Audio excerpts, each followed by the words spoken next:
الحمدللہ وکفا وسلام علی عبادہ الذین اصطفیٰ اما بعد۔ اللہ تعالیٰ کی رحمت اور اس کی مہربانی اور اس کی عنایت اور اس کی کرم نوازی کہ اس نے ہم سب کی ہدایت کے لیے حضرت رسالت مآب صلی اللہ علیہ وسلم کو بھیجا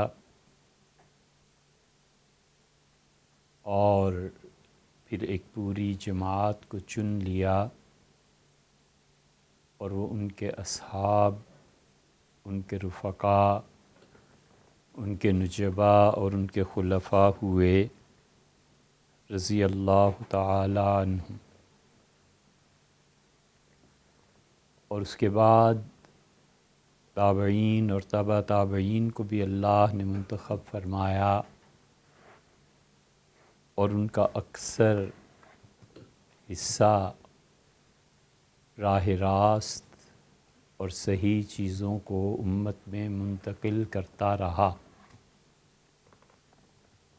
صحابہ کرام رضی اللہ عنہم، اللہ تعالیٰ نے انہیں خاص مقام بخشا تھا، اور انہوں نے جس طرح سے حضور اقدس صلی اللہ علیہ وسلم کو دیکھا اور ان اعمال کو دیکھا اور جو وہ سمجھ پائے امت میں منتقل کیا۔ اہل السنہ کا یہ مسلک ہے کہ وہ حضرت رسالت پناہ صلی اللہ علیہ وسلم کے بعد اور اللہ کی کتاب سب سے پہلے، اور اس کے بعد سنن طیبہ، اور اس کے بعد صحابہ کرام رضی اللہ عنہم کے آثار کو، ان کی روایات کو دین کی اساس سمجھتے ہیں۔ اور ہم لوگ خاص طور پہ حنفی صحابہ کرام رضی اللہ عنہم کی ان روایات سے اپنا دین اخذ کرتے ہیں جو خلفائے راشدین رضی اللہ عنہم سے مروی ہیں۔ اور ہمارے نزدیک صحابہ کرام رضی اللہ عنہم کی روایات اور ان کا اجتہاد، جہاں انہیں کتاب و سنت کی کوئی واضح نص نہ ملی ہو یا نہ پہنچی ہو، ہم اس سے بھی استدلال کرتے ہیں، اور یہ اللہ کا شکر ہے ہم حنفیوں کے نزدیک مرفوع روایات، وہ روایات جو ضعف کے درجے میں ہیں اور مختلف طرق سے وہ حسن کے درجے تک جب پہنچ جاتی ہیں، حتیٰ کہ حدیث مرسل، اس کو بھی دین میں جو اعمال ہیں ان کی اساس اور ان کی بنیاد سمجھتے ہیں، اور جہاں تک ہو سکے کبھی بھی کسی معاملے میں بھی جب حدیث پہنچ جائے، حتیٰ کہ اثر پہنچ جائے، تو وہاں پر اجتہاد نہیں کرتے۔ حدیث مرسل کی بحث بہت مشہور بحث ہے، جو حنفی اور شافعی فقہا کے درمیان ہوئی ہے، اور اللہ تعالیٰ کی توفیق سے کسی زمانے میں اس پہ ایک رسالہ لکھا تھا، شاید ڈھونڈنے سے کہیں اب بھی مل جائے۔ اور جتنی بھی روایات ہمارے حنفیہ کے اکابر ائمہ رحمہم اللہ کے پاس پہنچی، انہوں نے اس کی چھان پھٹک کی، اور جو روایات قابل استناد نہیں تھیں انہیں ان روایات سے الگ کر دیا جو کہ قابل استناد تھیں۔ اس لیے ہمارا اہل حدیث اور اہل تشیع یہ دونوں ایک طرف ہیں، اور ان کے نزدیک صحابہ کرام رضی اللہ عنہم ان سے، ان کے افعال سے، ان کے فتاویٰ سے سند نہیں لی جا سکتی، اور وہ دین میں اتھارٹی نہیں ہے۔ چنانچہ نواب صدیق حسن خان صاحب نے شوکانی رحمہ اللہ کے متعلق لکھا ہے کہ انہوں نے کئی مقامات پہ 100 سے زیادہ مرتبہ، یعنی انہوں نے محاورہ استعمال کیا ہے کہ شوکانی نے 100 بار سے زیادہ یہ کہا ہے کہ ہمارے نزدیک صحابہ کرام رضی اللہ عنہم ان کے فتوے اور ان کی اجتہادی چیزیں اور ان کی رائے قابل سند نہیں ہے، جبکہ ہم لوگ صحابہ کرام رضی اللہ عنہم کو سند اور حجت دین میں مانتے ہیں۔ اہل تشیع اسی بنیاد پر بہت سے لوگ ان میں صحابہ کرام رضی اللہ عنہم پر تنقید کرتے ہیں، اور پھر بعض اوقات وہ اس سے بھی آگے کے درجے میں چلے جاتے ہیں، اور یہی مرض ایک درجے میں ان لوگوں کو بھی ہے جو دوسرا طبقہ صحابہ کرام رضی اللہ عنہم کے فتاویٰ کو وہ اہمیت نہیں دیتا جو خاص طور پہ ہمارے ہاں ہے۔ امام مالک رحمۃ اللہ علیہ بھی اسی بات کے قائل ہیں، اور امام بخاری رحمۃ اللہ علیہ بھی اسی بات کے قائل ہیں۔ اسی لیے امام مالک رحمۃ اللہ علیہ کی موطا آپ پڑھیں تو وہ یہ لکھتے ہیں اور استدلال کرتے ہیں کہ ہمارے شہر میں یہ چیز ہے یا نہیں ہے، حالانکہ ان کا دور تبع تابعین کا ہے، لیکن اس کے باوجود وہ اپنے شہر کے افعال سے استدلال کرتے ہیں، اور یہی حال امام بخاری رحمۃ اللہ علیہ کا بھی ہے، اور امام بخاری رحمۃ اللہ علیہ بھی باب باندھتے ہیں کہ عمل اہل المدینہ، اہل مدینہ کا اس بارے میں فتویٰ کیا ہے، اور اہل مدینہ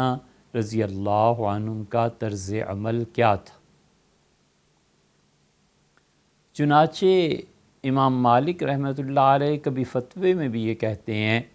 کہ یہ چیز ہمارے شہر میں نہیں پائی گئی، یہ بات ہمارے دیار میں نہیں ہے،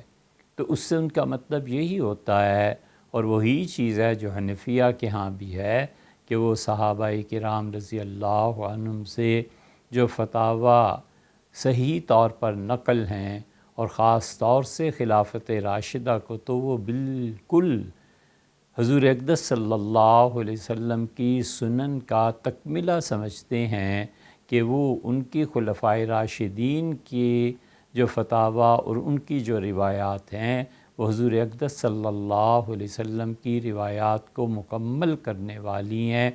اور ان کا اتباع بھی ایسے ہی ضروری ہے جیسے حضور صلی اللہ علیہ وسلم کا اتباع ضروری ہے، اور وہ اس حدیث سے استدلال کرتے ہیں جس حدیث میں یہ آیا ہے کہ حضور صلی اللہ علیہ وسلم نے فرمایا علیکم بسنتی، تمہارے لیے یہ ضروری ہے کہ میری سنت کا اتباع کرو، وسنت الخلفاء الراشدین المہدیین، اور میرے بعد جو خلافت راشدہ ہوگی، خلفائے راشدین آئیں گے اور پھر وہ ہدایت یافتہ ہوں گے، ان کا بھی اتباع کرنا ہے، ان کے لیے سنت کا لفظ حضور صلی اللہ علیہ وسلم نے ارشاد فرمایا۔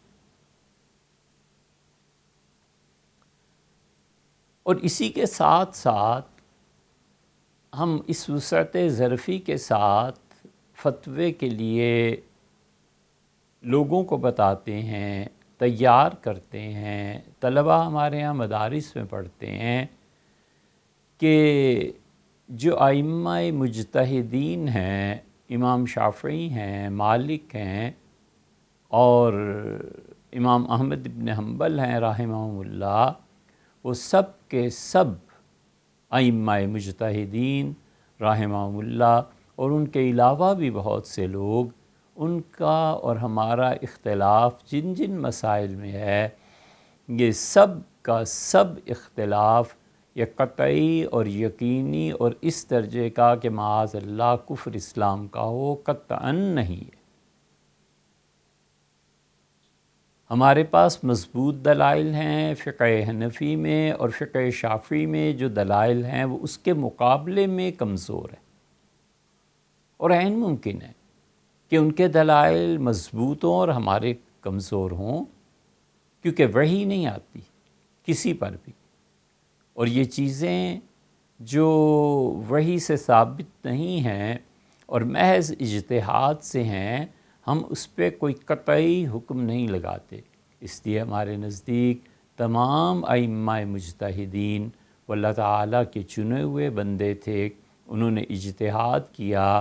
اور وہ جو چیز کتاب و سنت سے صراحت کے ساتھ صحابہ رضی اللہ عنہ کے کسی عمل پہ لوگوں کو مل گئی، وہاں پر کوئی اجتہاد نہیں ہے، کیونکہ اجتہاد بمقابلہ نص کے، حتیٰ کہ اجتہاد باوجود اس کے کہ حدیث مرسل ہی کیوں نہ پہنچی ہو، سرے سے جائز ہے ہی نہیں۔ جن لوگوں نے علم کلام اور اصول حدیث نہیں پڑھا، وہ لوگ اتنی گہرائی سے بات نہیں سمجھ پاتے، اور وہ سمجھتے ہیں کہ اجتہاد وہ ایسی چیز ہے جو گمراہی پر مبنی ہو سکتی ہے۔ تو پھر رسول اللہ صلی اللہ علیہ وسلم کی اپنی حیات طیبہ میں جو اجتہاد ہوا ہے، وہ اجتہاد جو یمن میں ہوا ہے، وہ جو حضرت علی رضی اللہ عنہ نے کیا ہے، حضور صلی اللہ علیہ وسلم جب مقام ابراہیم پہ تشریف فرما تھے اور سیدنا علی رضی اللہ عنہ کو شاباش دی تھی، وہ بھی تو اجتہاد ہی تھا۔ اور حضرت معاذ رضی اللہ عنہ نے جو کچھ کہا تھا کہ میں ایسے ایسے فیصلے کروں گا، وہ بھی تو اجتہاد ہی کی بات کی تھی انہوں نے۔ اور اگر اجتہاد نہ ہو تو وقت کی تبدیلی کے ساتھ جتنی تبدیلی معاشرے میں آتی ہے، ان کے لیے کتاب و سنت کی روشنی میں اجتہاد کرنا، یہ عمل اگر مکروہ قرار پائے اور اس کی اجازت نہ دی جائے تو اس کی زد جا کر پڑتی ہے ختم نبوت پہ۔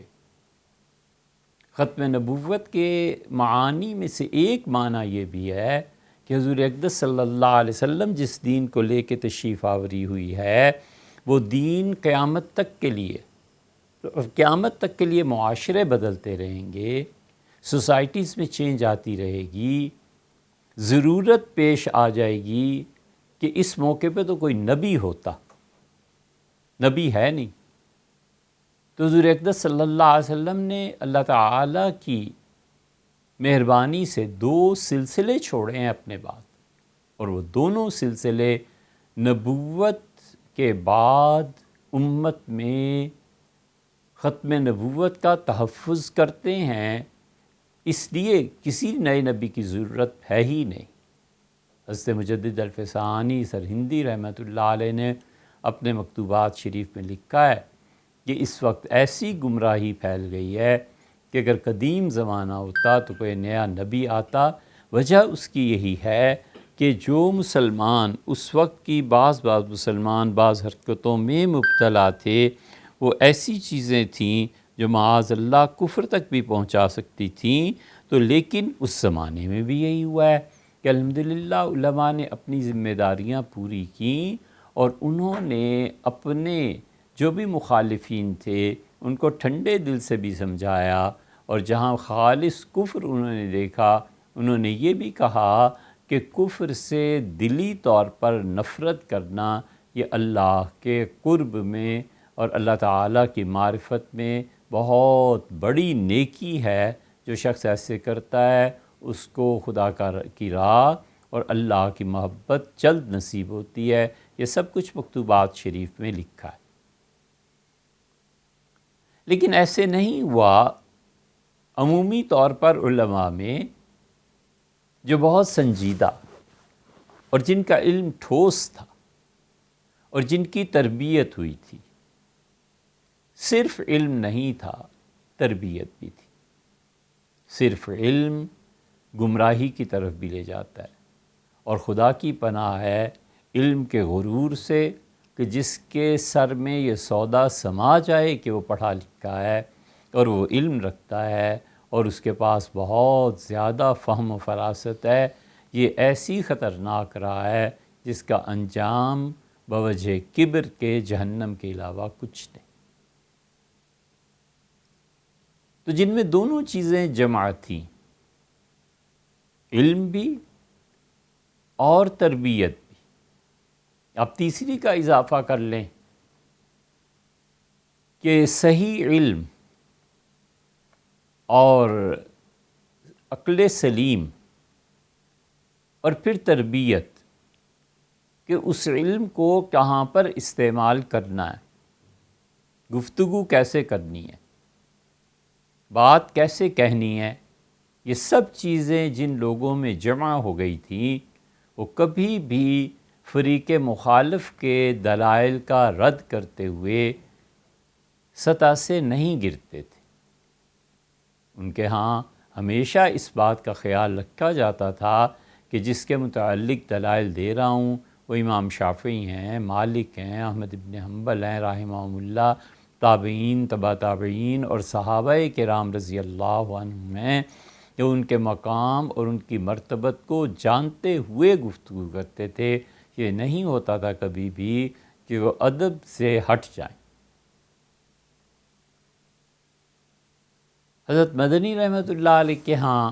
یا ازما خلیل احمد صاحب سہارنپوری رحمۃ اللہ علیہ کے ہاں ایک بات ملے گی، حوالہ اس کا دیکھ لیجئے گا، آیا ہے یہ بات پکی۔ انہوں نے ارشاد فرمایا کہ کسی نے قلم بند کر لیا،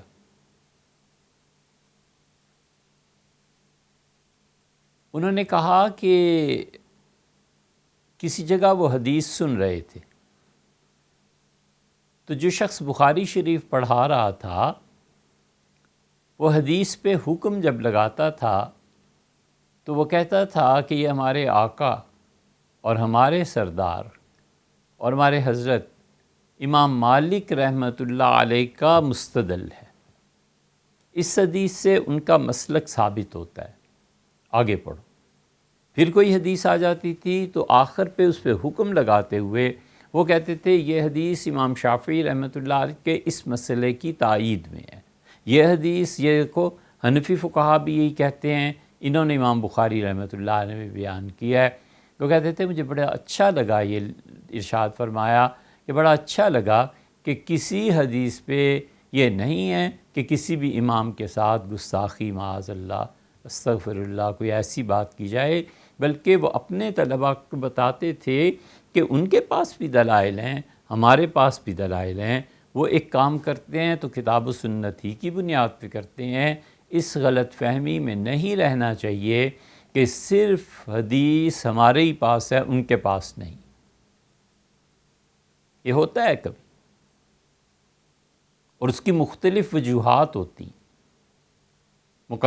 مقدمہ ابن صلاح اور حدیث کے اصول پڑھے ہوئے ہونا، تو پھر پتہ چلتا ہے کہ کوئی بھی فقیہ، کوئی بھی مجتہد اگر کسی حدیث کو قبول کرنے سے انکار کر دیتا ہے تو اس کی کوئی نہ کوئی وجہ ہوتی ہے۔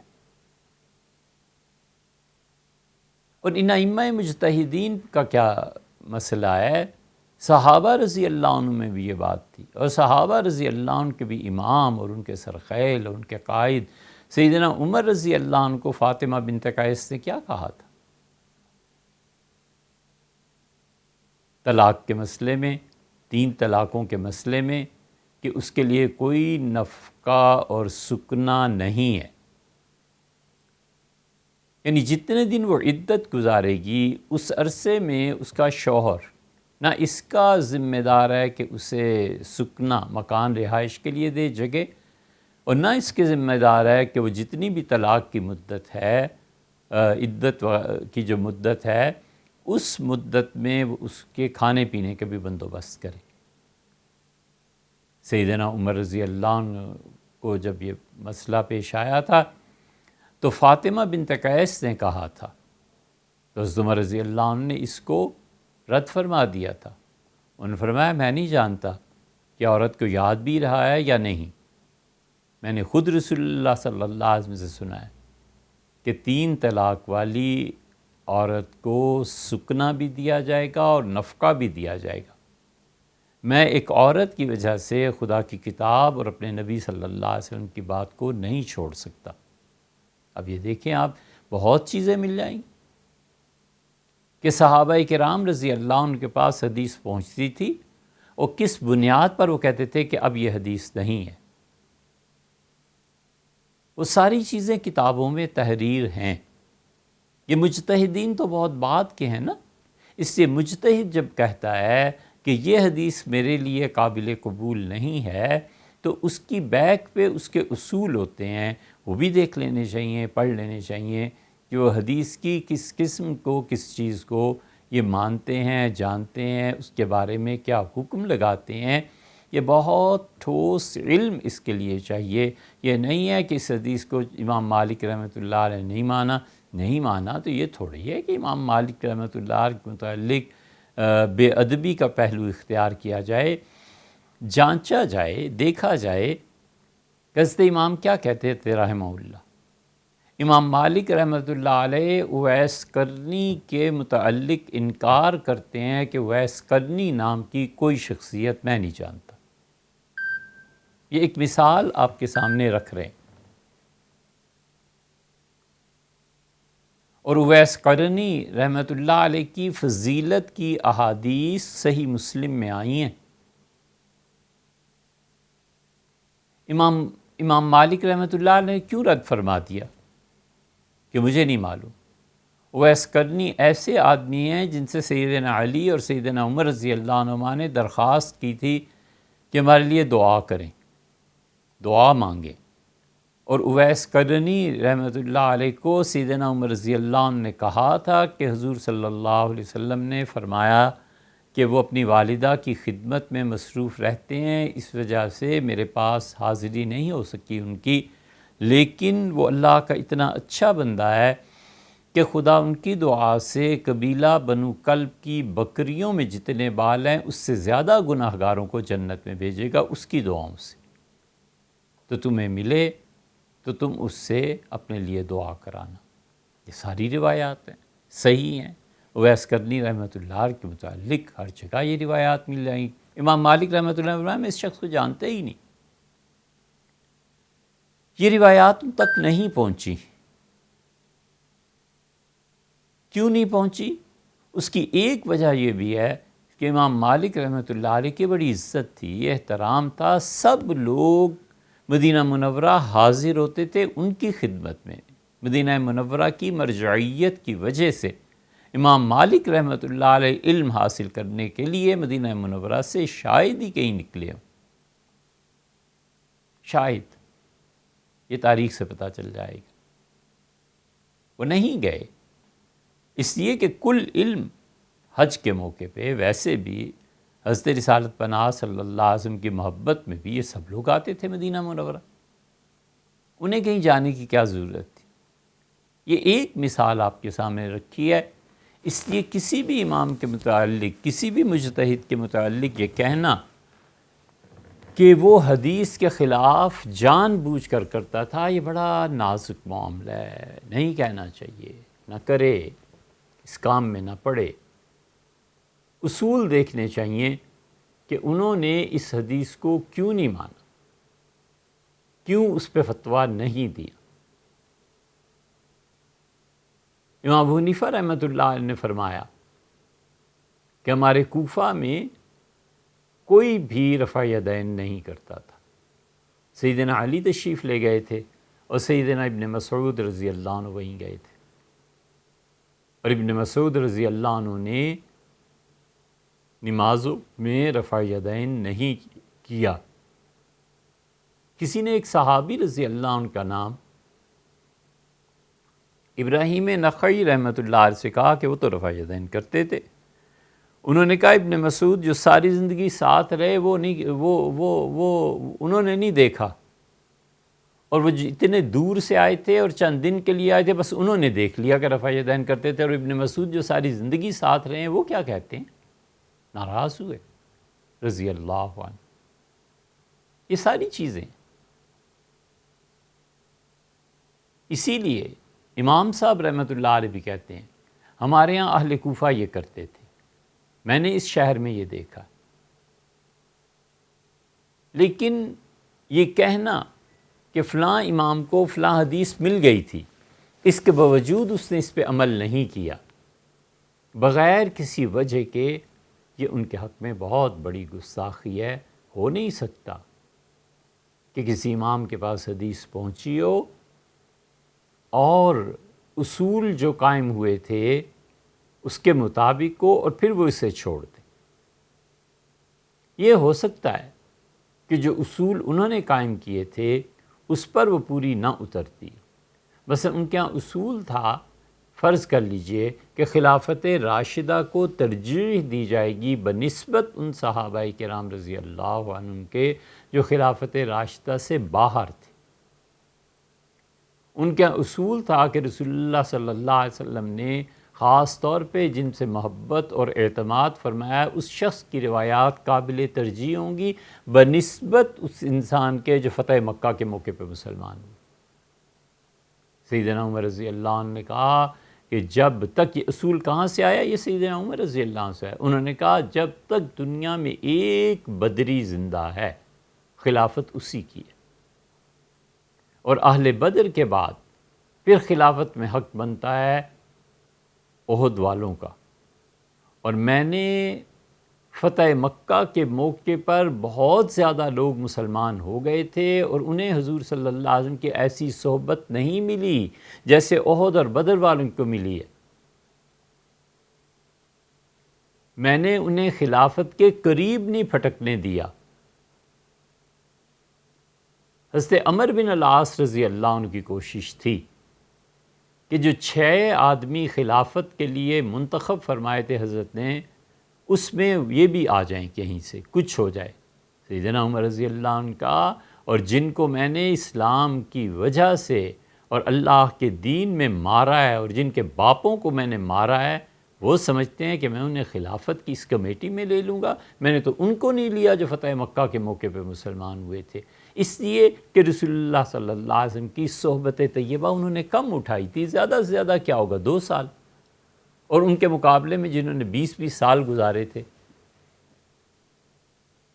تو یہ ایک اصول ہے ائمہ مجتہدین کے ہاں۔